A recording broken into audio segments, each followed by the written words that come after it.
Bienvenue sur Invest Academy. J'espère que vous allez bien.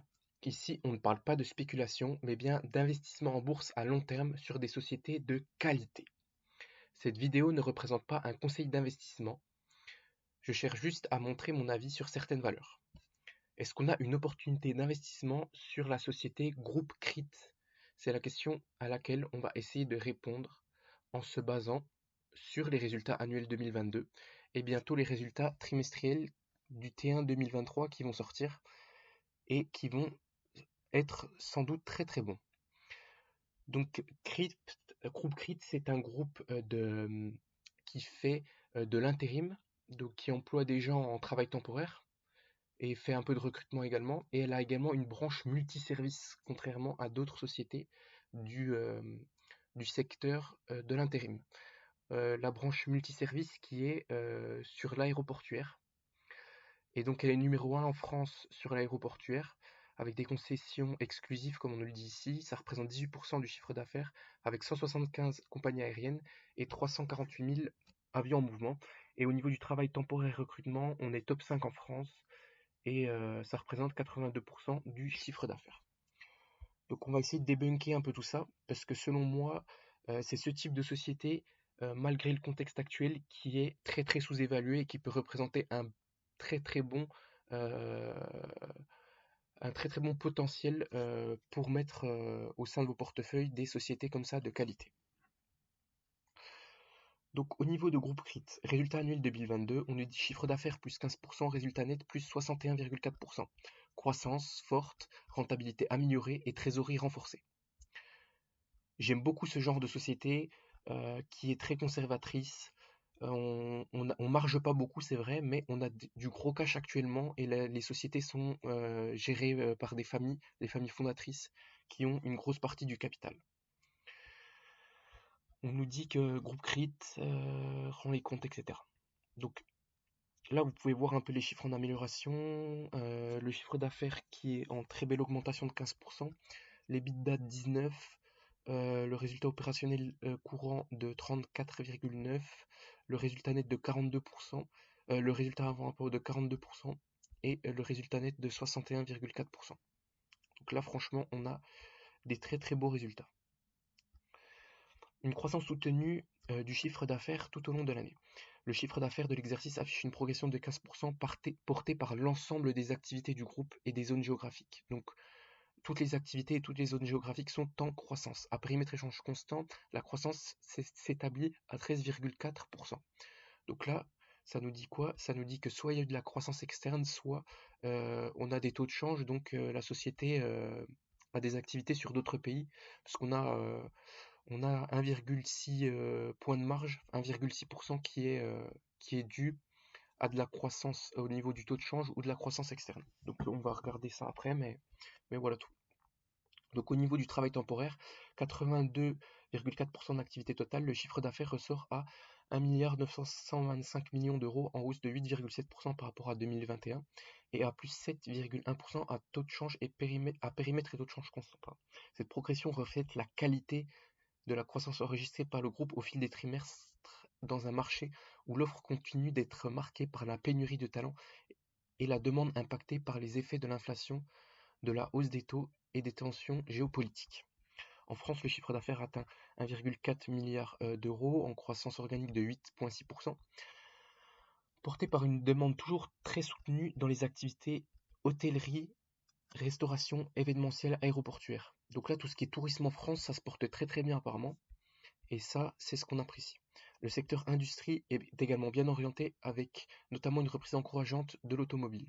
Donc les Stellantis et principalement Stellantis, gros employeur en France, et également Renault, qui se portent bien.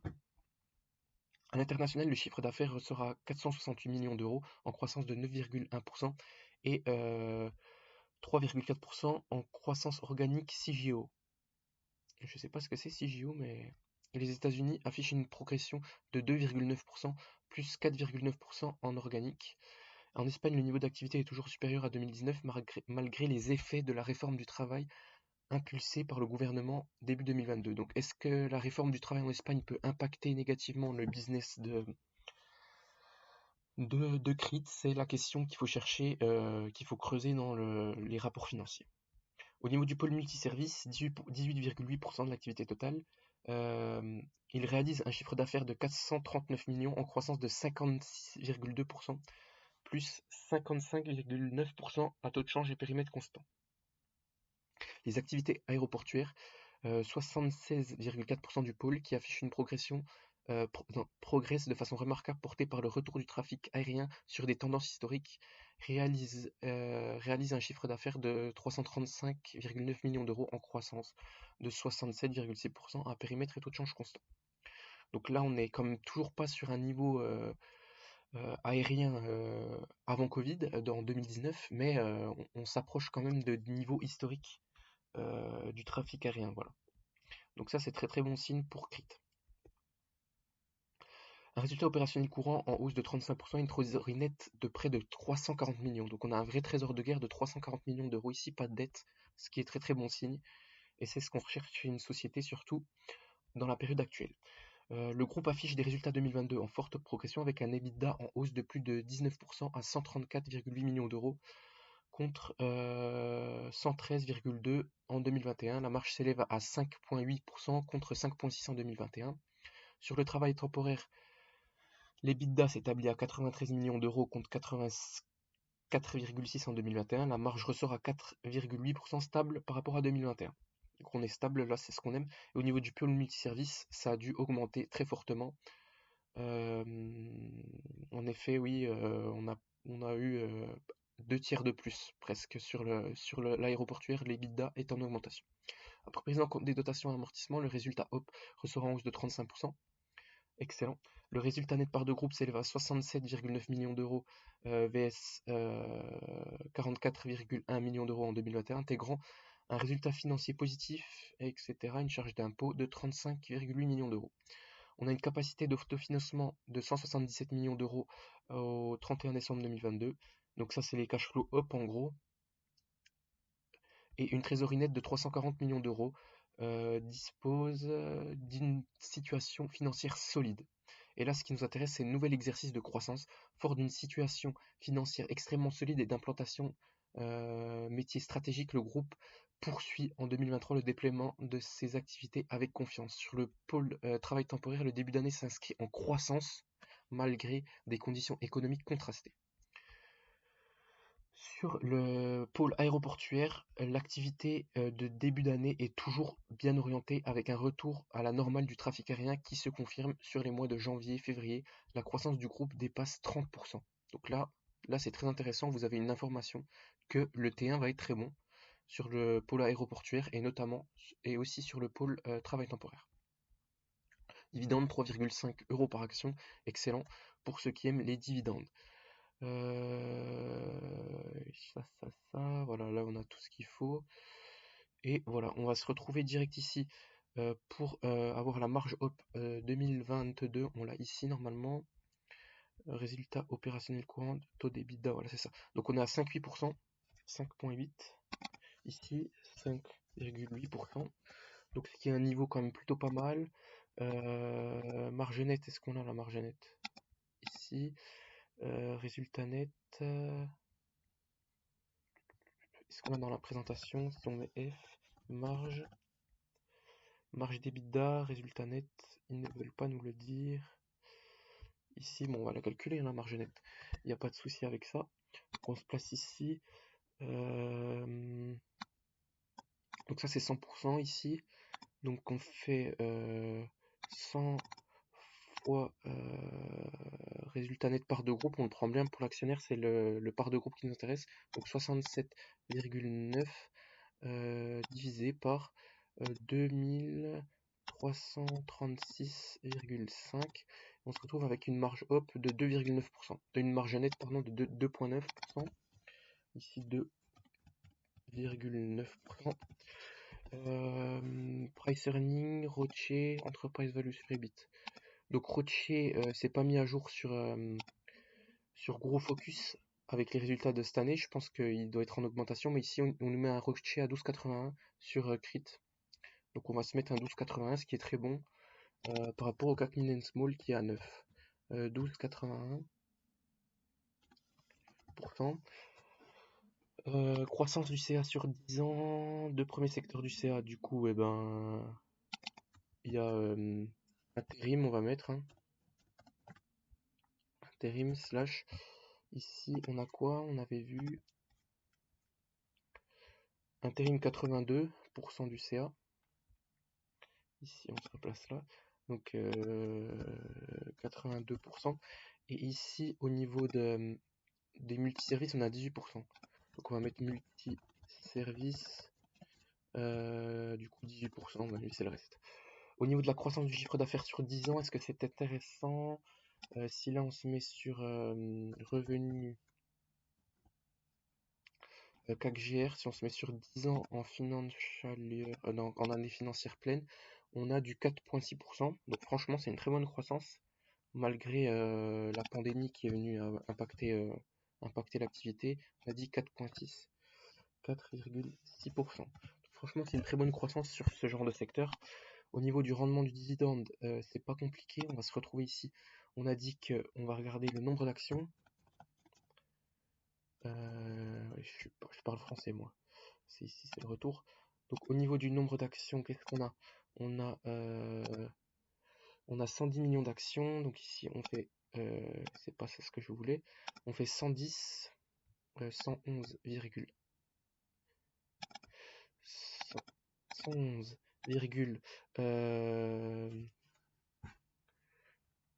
en fait, je suis bête. Le rendement du dividende, c'est tout simple. Pourquoi je fais ça? Là, je calcule le rendement du dividende. On fait 3,5 divisé par 72,2 et on a un rendement du dividende de 4,84%. Ouais, il est là, en fait, il est en haut déjà. Je suis bête. Donc 4,8%. 4,85%, on va mettre précisément. 4,85%. Donc là, franchement, on est dans du rendement pur. Et je pense qu'elle distribue pas tous les free cash flow en plus. Au niveau du price earning, du coup, au niveau des earnings, est-ce qu'il les a mis à jour d'ailleurs parce que Coifin les a peut-être mis à jour eux. Diluted, net income, si je prends en année financière pleine, apparemment il les aurait mis à jour. 67 punaises, mais c'est beau. Il les a mis à jour lui. Donc 67,90, c'est bien ce qu'on a ici. Mais c'est magnifique. Coifin a tout mis à jour. Donc 67,90.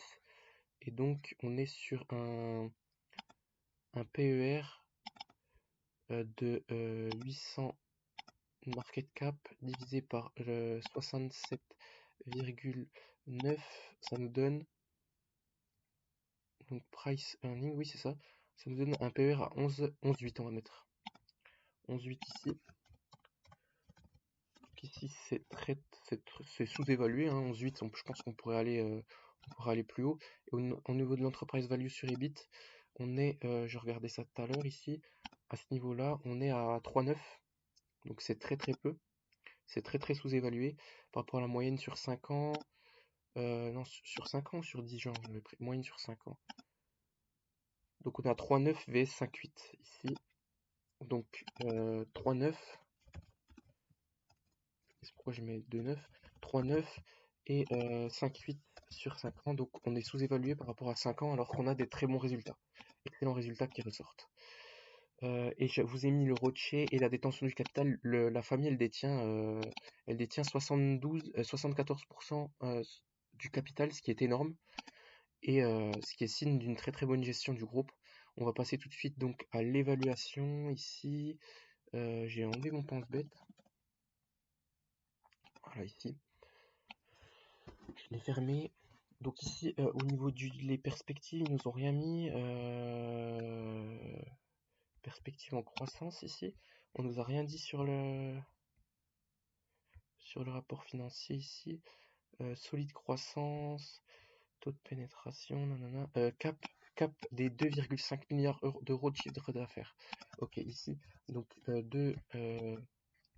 donc ici, on se met ici 2,2500, on se met comme ça. Au niveau des marges, on va checker les marges et si on a des bons free cash flow également. Donc net income, ici on met les free cash flow. Ici, est-ce qu'on les met sur le même graphique? graphique. Ici, on enlève ça, ici, on se met en ligne pour voir si ça va, ça file du bon coton. Donc ici, ouais, on est quand même en corrélation. Depuis FRSS, ça a augmenté un peu. Les free cash flow sont plus élevés que les net income. Donc si on prend la marge net income, c'est plus conservateur. Donc net income margin ici, last 12 months, ici. Donc on a 2,80, de toute façon je l'ai calculé, on a 2,90, ouais, 2,91. Et je pense que c'est durable dans le temps, donc je pense qu'on va prendre ce type de marge ici. Sur ces 10 dernières années, on est à 3,29. Donc là franchement, on est conservateur ici entre 20 ans et 10 ans. Si on prend 2,9, on est pas mal. Donc 2,9, on est bien. Free cash flow, là on a dit 2,9. 2,9. Au niveau du price earning, à combien ça s'échange? Ici, est-ce que je l'avais mis? Voilà, ça. Sur ces 20 dernières années, on a 12 fois. On a 12 fois. Bon, je vais mettre 13 fois. C'est vraiment conservateur ici. Si je vais mettre là, un PER de 13 à 13 fois les bénéfices, franchement, c'est déjà pas mal. Même si je pense que ça pourrait s'échanger très très élevé, hein, vu la qualité du business. On n'a pas regardé les revenus, mais je vais vous montrer comme cette croissance des revenus ici. Total revenu, voilà. Si je vous mets ça comme ça, franchement, on a quand même un business de qualité ici. Bon, on a été cyclique quand même avec 2008, la crise, et actuellement, mais franchement, on est quand même très très solide. Le secteur est en consolidation avec des croissances externes, avec des achats au niveau de la croissance externe, mais, euh, mais franchement, on est sur des, des très très belles sociétés ici, hein. Nombre d'actions. Ici, on avait dit quoi? On avait dit, si je vais dans ma calculatrice, si je fais le retour ici, j'avais pas tapé le nombre d'actions. Ah, c'est chiant, ils sont juste là, c'est bon. Donc, 11,1. Donc, on a 11,1 millions d'actions. Au niveau des net, on a du cash net ici. Qu'est-ce qu'on nous dit? Structure financière solide. Donc, on a 340 millions de cash, donc c'est très valorisant ça pour une petite société de ce type. Donc on a moins 340 millions de cash. Dividende safe. Qu'est-ce qu'on a dit au niveau des dividendes? On a dit qu'il y avait 3,5 euros de dividendes ici. 3,5 fois 11,1, ça nous donne ça. Si on divise cela par la market cap, on a ça ici. Donc 801, ça nous donne 4,8% du dividende. Et si on prend les net income, qui sont 2 fois plus élevés, ici, net income, voilà, on aurait la capacité de distribuer un gros dividende. Donc si on prend 67,9 divisé par 801, ici, on aurait 8,47% de rendement des net income et des free cash flow. Donc on est sur une très très belle entreprise qui est sous-évaluée selon moi et qui a des perspectives de croissance tout simplement pour cette année. On a du gros cash, on peut faire des acquisitions, on n'est pas endetté, c'est très très beau. Et ici, on se replace tout de suite là et on va faire l'évaluation, on va juste se prendre 13 fois les bénéfices. Voilà, on enlève ça. Ici, si on prend 2,5 milliards, donc 2,5 milliards de revenus, on fait fois ça la marge, la marge nette. Ici, on trouve ceci, on fait fois 13 fois les bénéfices, ceci. On rajoute le cash net qui est de 340 millions d'euros. On trouve ceci et on divise tout ça par 11,1 millions d'actions et on trouve un prix de l'action à 115. À 115, c'est vraiment beau, 115 euros. Et si je prends 10, ben non, on est à 13 fois là. Ouais, donc franchement, en étant quand même conservateur, les marges pas trop élevées, PER pas super élevé, on a vraiment un trésor de guerre qui remonte un peu l'évaluation, mais on aurait une opportunité d'investissement sur Groupe Crit. Je pense en rentrer un peu en portefeuille. Voilà tout. Je voulais faire une vidéo sur Ipsos, mais que je voulais aussi peut-être rentrer en portefeuille parce que j'ai trouvé la baisse exagérée d'aujourd'hui de 14% et le business est de qualité. Mais Top Invest a fait une vidéo, donc je vous laisse aller la voir sur sa chaîne ici, Top Invest. Voilà. Je vous laisse aller vous abonner à sa chaîne si vous ne l'êtes pas, parce que il a fait une très très belle vidéo sur Ipsos et voilà, je l'ai vu ici et, euh, et je compte en acheter. J'ai aussi du Veralia, dites-moi si vous voulez que je fasse des vidéos dessus un peu plus approfondies, qu'on rentre un peu dans les rapports, parce que Top Invest il fait juste les analyses rapides, puisqu'il analyse vraiment toutes les sociétés. Mais dites-moi si vous voulez que je rentre vraiment en détail dans ces deux sociétés. J'en possède du Veralia. Ipsos, je compte en rentrer en portefeuille. Il faut que je vire des petites lignes qui sont pas intéressantes, parce que franchement, il y a des beaux business quand même en France euh, à rentrer dans le PEA. Donc voilà, euh, on se retrouve sur une prochaine vidéo sur Synergie, je vais vous faire la même chose, qui est selon moi sous-évaluée. Elle a eu, je sais pas ce qu'on a eu hier là, à ce niveau-là, mais si on va sur le graphique ici, hier on a eu un petit moins 7% sur la valeur, moins 5% oui, sur la valeur. Ouais, j'ai cru que c'était moins 7 moi. On a eu un petit moins 5% sur la valeur. On ne sait pas trop pourquoi, mais elle est selon moi toujours sous-évaluée, même un peu plus sous-évaluée que Crit. Donc, euh, donc voilà tout. On se retrouve sur une prochaine vidéo sur cette valeur aussi pas mal que je compte peut-être rentrer en portefeuille également. Ah, elle était tombée très bas là, c'était vraiment de l'or en barre là, à 22 € l'action, c'était magnifique. Mais bref, voilà, on se retrouve sur une prochaine vidéo. C'était Invest Academy. N'oubliez pas d'activer la cloche des notifications, de liker la vidéo, de vous abonner si c'est pas fait. Et on se dit à très bientôt. Ciao, ciao.